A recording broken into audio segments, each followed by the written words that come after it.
Buenas tardes, mi nombre es Francisco Giovanni Sandoval Noyola. En esta ocasión les voy a exponer un poco acerca de lo que es el contrato de fianza para la materia de Derecho Civil Contratos. Para comenzar vamos a dar una pequeña definición de lo que es el contrato de fianza, ¿verdad? Según el artículo 1539 del Código de Comercio, el contrato de fianza se dice que es una garantía personal en virtud de la cual un tercero ajeno al negocio principal garantizado se compromete a responder subsidiaria o solidariamente, ¿verdad?, del cumplimiento ante el acreedor en lugar del deudor, que es el obligado principal para el caso en que éste no pueda cumplir con el contrato de fianza, ¿verdad? Es básicamente gratuito, se dice que es consensual, pues se perfecciona por la simple manifestación de voluntad del fiador, aceptada por el acreedor, ya lo quiere y lo conozca el deudor o incluso aunque lo ignore, ¿verdad?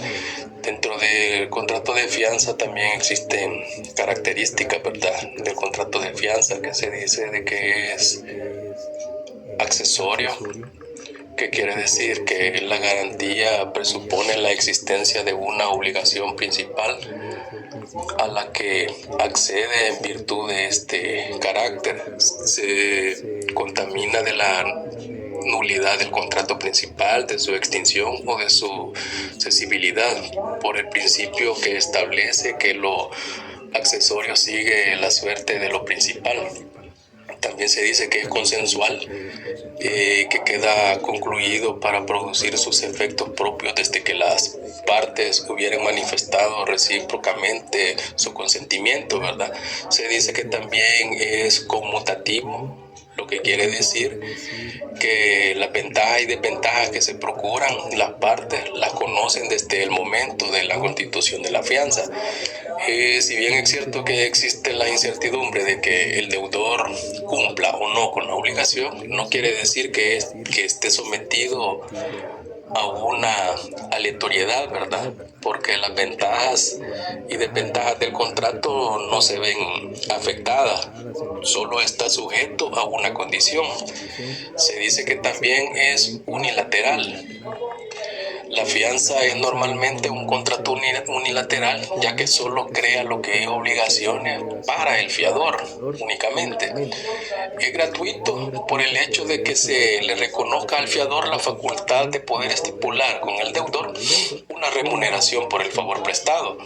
No significa que la fianza deje de ser gratuita, ya que el deudor no es parte del contrato. También es subsidiario porque se trata de una característica de la obligación y no del contrato, en virtud de la cual no se podrá exigir la obligación al fiador, en efecto, al incumplimiento por parte del deudor principal. Efectos que pueden ocurrir entre el acreedor y el fiador, ¿verdad? El acreedor puede perseguir al fiador desde que la obligación se haya hecho exigible, no siendo necesario perseguir al deudor principal, a no ser que éste interponga el beneficio de lo que es la execución. El fiador, antes de ser requerido de pago, puede pagar la deuda.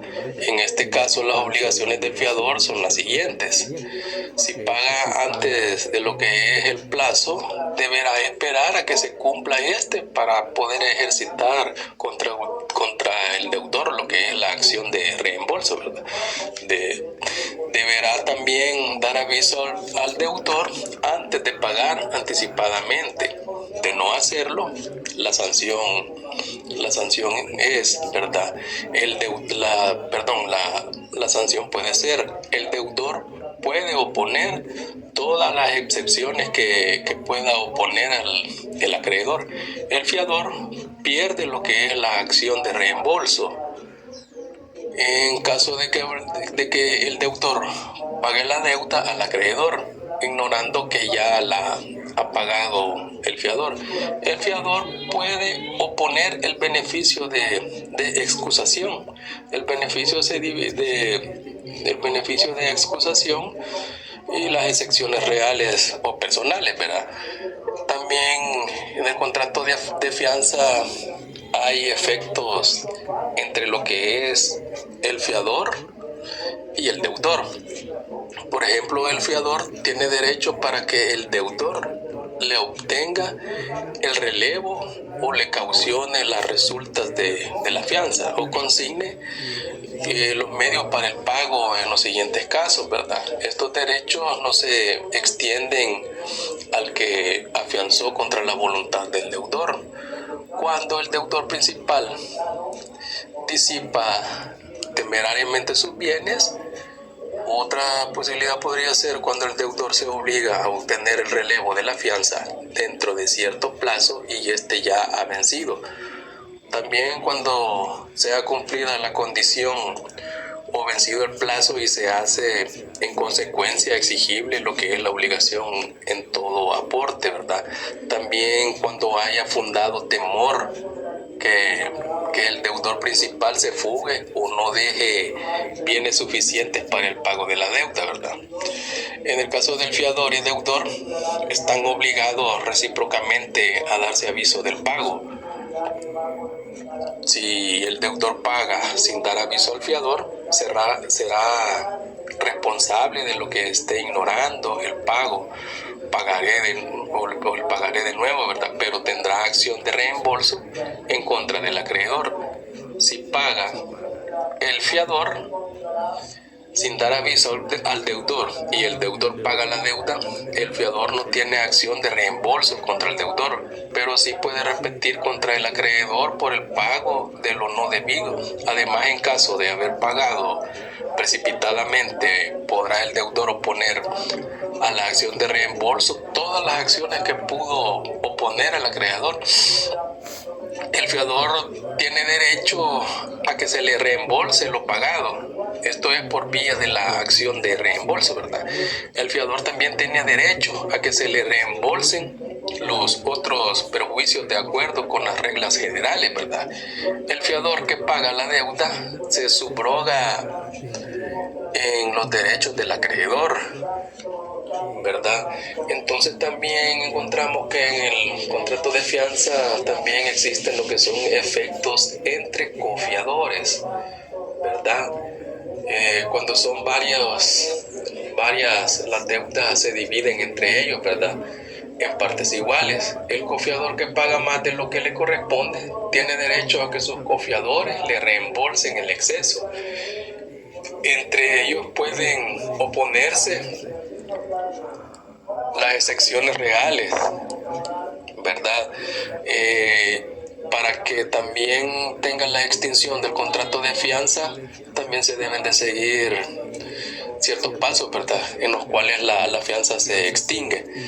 La fianza se puede extinguir por vía consecuencial con la extensión de la obligación principal. También por no haber ocurrido respecto de la fianza misma cualquiera de las causas por las que se extinguen las obligaciones, ¿verdad? Por medios especiales. El relevo de la fianza en verdad no es, ¿cómo decirle? No es una forma particular de extinción de la fianza, sino una modalidad de la remisión o de la resciliación. También cuando el acreedor por hecho o culpa suya haya perdido las acciones en que el fiador tenía el derecho de subrogarse, este sí es un modo especial de extinguir la fianza. La confusión que explica de las reglas generales, ¿verdad? Eso es más que todo lo que se trata de lo que es el contrato de fianza, ¿verdad? Y también encontramos lo que son los artículos 1539, ¿verdad? Que habla de lo que es la fianza mercantil, ¿verdad?